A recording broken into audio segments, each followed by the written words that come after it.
자, 건축 구조 이제 한번 확인해 보겠습니다. 건축 구조 문제 문항 1번 보면 화력발전소 분탄 연소 시 발생되는 폐가스에서 전기 집진기에 의해 포집되는 물질로 입자가 작고 부드러워서 콘크리트 워커빌리티가 개선되는 이점이 있는 혼화 재료를 고르라고 했어요. 우리 요거 혼화재, 밖에재와 혼화재, 안에재로 구분이 되고 콘크리트에 넣는 재료들 중에 워커빌리티가 개선이 되는 것들이 있었죠. 문제 중에서 많이 나오는 것들이 용어의 정의라고 말씀을 드렸어요. 왜냐하면 공무원 시험의 특징상 공무원들은 뭐 엔지니어처럼 계산을 한다거나 이러는 일은 잘 없어요. 의사소통이 가장 중요하기 때문에 용어의 정의에 관한 문제는 매번 나와요. 그래서 요런 교과서에 있는 작은 글씨까지도 다 기억을 해두셔야 됩니다. 자, 정답은 플라이 애쉬를 얘기하는 거였죠.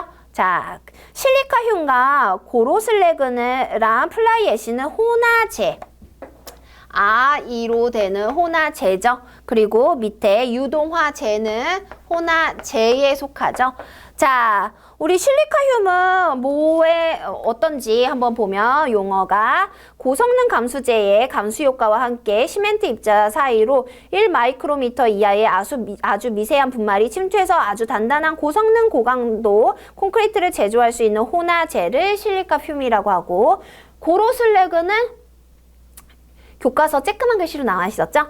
용광로에서 철강석으로부터 선철을 만들 때 생기는 쇠찌꺼기를 고로슬래그, 유동화재는 물, 시멘트 비가 같으나 워커빌리티 향상을 목적으로 할 때 사용하는 혼화재가 유동화재죠.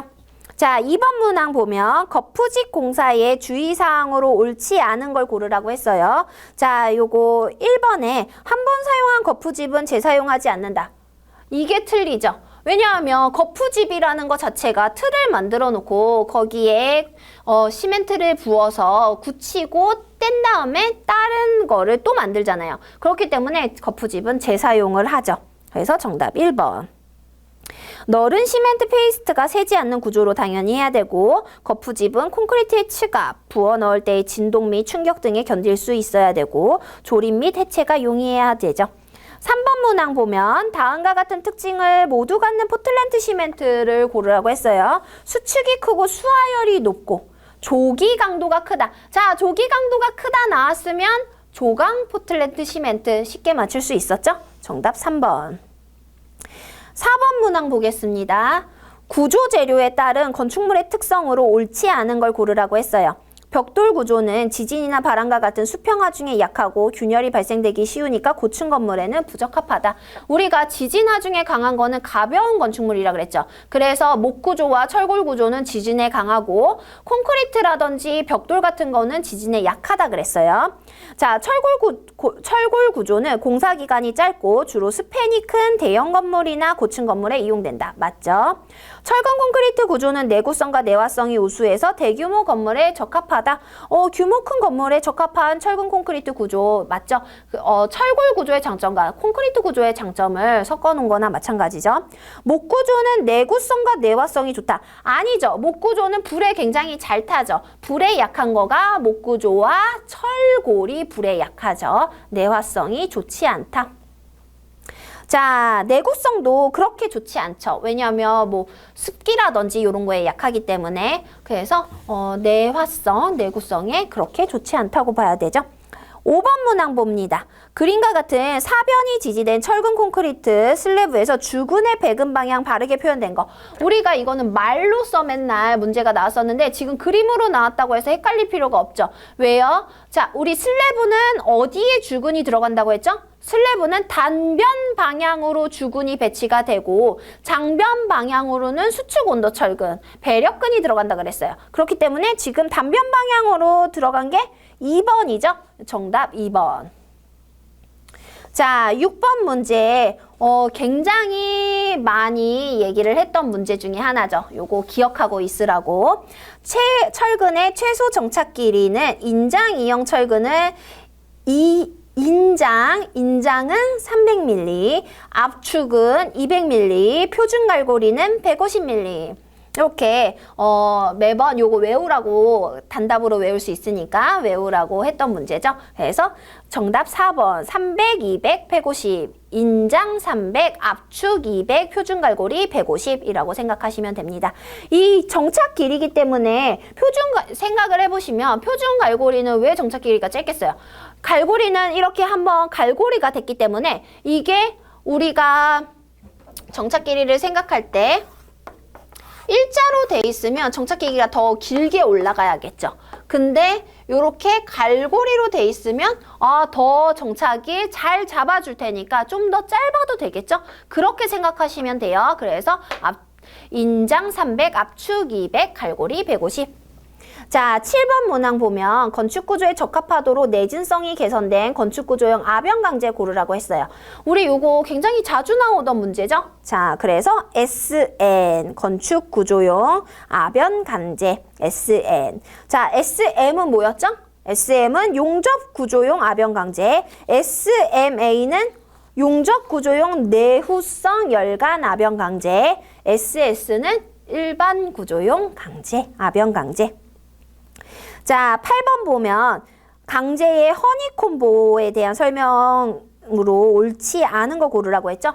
허니콤보는 우리가 보에 벌집처럼 구멍이 이렇게 돼 있는 보를 얘기를 했었어요. H형강의 외부를 절단한 후에 다시 용접해서 제작하는 방식이라고 했죠. 보의 춤이 증가해서 휩 및 전단력에 대한 저항 성능이 향상된대요. 아니죠. 이게 H형강의 외부부를 절단 가공해서 보해춤을 크게 한 건데 휨이나 비틀림에 대한 저항은 향상이 되고 외부의 자굴이나 휨자굴이 약해지겠죠. 왜 그럴까요? 왜냐하면 지금 외부를 절단한 후에 다시 용접해서 제작했다고 했잖아요. 그러면 자 이렇게 H형강에서 외부를 절단해서 한 거예요. 그러면 얘 플랜지 같은 경우는 휨과 비틀림에 대해서 저항을 하죠. 외부는 무슨 역할을 했어요? 외부는 전단에 대해서 저항을 했잖아요. 외부를 잘라서 만든 애가 전단력에 강할 수가 없죠. 휨이나 비틀림에는 잘 저항하겠지만 전단에는 잘 저항을 못한다라고 생각하시면 됩니다. 그래서 정답 2번. 자, 단면 이차 모멘트가 증가해서 처짐에 대해서 효과적인 단면이 되고 허니콤 보호의 준공부는 덕트나 배관 등의 설치가 가능하다. 9번 보겠습니다. 9번 용접 결함에 대한 설명으로 옳지 않은 거. 우리 용접 결함 문제 잘 나온다 그랬죠? 자, 피트는 용접 금속과 모재가 융합되지 않고 겹쳐지는 현상을 말한다. 자, 모재가 융합되지 않고 겹쳐지는 현상을 뭐라 그랬죠? 겹쳐진다는 말에 나오듯이 오버랩이었죠. 오버랩 용접 결함에 대한 설명이었고 피트는 용접 표면에 뚫린 구멍, 모재의 화학 성분 불량 등으로 생기는 미세한 흠을 피트라고 하죠. 그래서 우리가 용접 결함에 대해서 잘 기억하고 그 세세한 내용들까지 왜냐하면 요 용접 결함 세세한 내용들 쓰고서 이게 어떤 용접 결함이냐 뭐 이렇게 물어볼 때도 있고 다음 중 용접 결함에 해당하지 않는 걸 고르시오 물어볼 때도 있다고 했었죠. 그래서 이렇게 잘 찾을 수 있었습니다. 10번 문항 보겠습니다. 철골 구조의 주각부에 대한 설명으로 옳지 않은 거. 주각부가 어디죠? 기둥이 있으면 기둥주에서 기둥의 머리는 주두, 몸은 주신, 주각은 밑에 부분이죠. 그래서 주각 부분. 결국에는 기초에 닿는 부분에 대한 얘기를 하는 거죠. 철골 구조에. 이거 우리 교과서의 철골 부분에서 그림과 함께 봤었어요. 리브 플레이트라든지 윙 플레이트라든지 나오는 것들을. 자, 주각은 기둥에 발생하는 부재력을 기초에 전달하죠. 일반적으로 주각은 베이스 플레이트 앵커 볼트에 의해서 기초판에 연결되고 핀 주각은 기초 부담이 적어서 고정 주각보다 기초를 작게 할 수 있었죠. 자, 리브 플레이트는 기둥의 하중을 분산시켜서 윙 플레이트에 전달한다. 아니죠. 윙 플레이트가 리브 플레이트보다 위에 있었잖아요. 그래서 윙 플레이트가 기둥의 하중을 분산시켜서 리브 플레이트에 전달하는 역할을 하죠. 정답 4번. 자, 11번 문제 보겠습니다. 11번 목재의 접합에 대한 설명으로 옳지 않은 거. 굉장히 잘 나오는 문제 중에 하나죠. 목재 접합. 이음 맞춤의 단면은 응력 방향의 직각으로 한다. 맞죠? 쪽매는 두 부재를 나란히 옆으로 붙여대서 넓게 하는 거. 그럼 마룻바닥 까듯이 까는 요런 게 쪽매라고 했죠. 이음과 맞춤의 위치는 응력이 큰 곳이 아니라 작은 곳으로 해야 되죠. 정답 3번. 자, 12번. 목구조에서 큰 보와 작은 보를 접합하기 위해서 주로 사용하는 철물은 보랑 보 접합하는 데 쓰는 거는 안장세였죠. 안장세. 정답 3번. 그래서 안장세. 산지는 나무로 된 못을 얘기하죠. 그래서 나무못이라고 생각하면 돼요. 산지는. 듀벨은 볼트랑 함께 사용해서 볼트는 인장력 담당, 듀벨은 전단력 담당이라고 그랬어요. 자, 감자빗에는 띠새를 디귿자형으로 구부려서 만든 철물인데 평보랑 왕대공 결합할 때 쓰거나 기둥과 토대를 결합할 때 쓰는 게 감자빗이에요. 13번 보면 재료를 두드리면 얇게 펴지는 재료의 역학적인 성질은 전성이죠. 그래서 우리가 인성, 연성, 전성 요 성질들 다 기억하라 그랬죠. 그래서 전성. 자, 매년 나오고 있어요. 매년. 보통은 인성, 연성을 바꿔서 많이 나오는데 올해는 전성이 나왔죠. 자, 14번. 건축 재료에 요구되는 성질에 대한 설명으로 옳지 않은 거는 2번이죠. 지붕 재료는 내수성과 열 전도율이 커야 된다. 아니죠. 지붕 재료 같은 게 열 전도율이 아까 그 건축 계획 쪽에서 환경에서 말했듯이 열 전도율이 크다는 거는 단열 성능이 안 좋다 그랬어요. 열 전도율이 작아야 단열이 좋지. 그래서 우리는 집이 단열이 좋아야 되잖아요. 열 전도율이 작아야 되는 거죠. 그래서 지붕 재료는 방수, 방습, 내화, 내수성이 크고 열 전도율이 작아서 단열에 좋아야 된다라고 기억하시면 되겠습니다. 자, 15번 문항 보시면 한 면이 30cm 정도의 사각뿔 모양인 각진돌로 석축을 쌓을 때 사용되는 석재는 이거 돌들 다 기억하라고 했어요. 이게 지금 공무원 시험 문제로는 처음 나왔는데 사실 교과서에서 나올 때쯤이 됐기 때문에 이거 되게 굉장히 자세하게 문제로 여러 번 만들어 드렸어요. 자, 결국에 정답 견칫돌이죠. 견칫돌. 각석은 단면이 각형으로 길게 된 돌을 각석 또는 장대석이라고 하고 길이는 2m 이하로 하는 게 일반적이라고 했고 판석은 두께에 비해서 넓이가 큰 돌을 말하고 대형의 것은 고가라서 대개 보통 너비가 60cm, 길이 1m 정도로 많이 쓰고 바닥깔기, 돌붙임 막 이런 등의 용도로 쓰죠. 사계석은 사구석이라고도 하고 15에서 20cm 정도 각진돌로 견칫돌보다 작고 한식 건물의 벽체, 방화벽, 담장 등에 쓰이죠.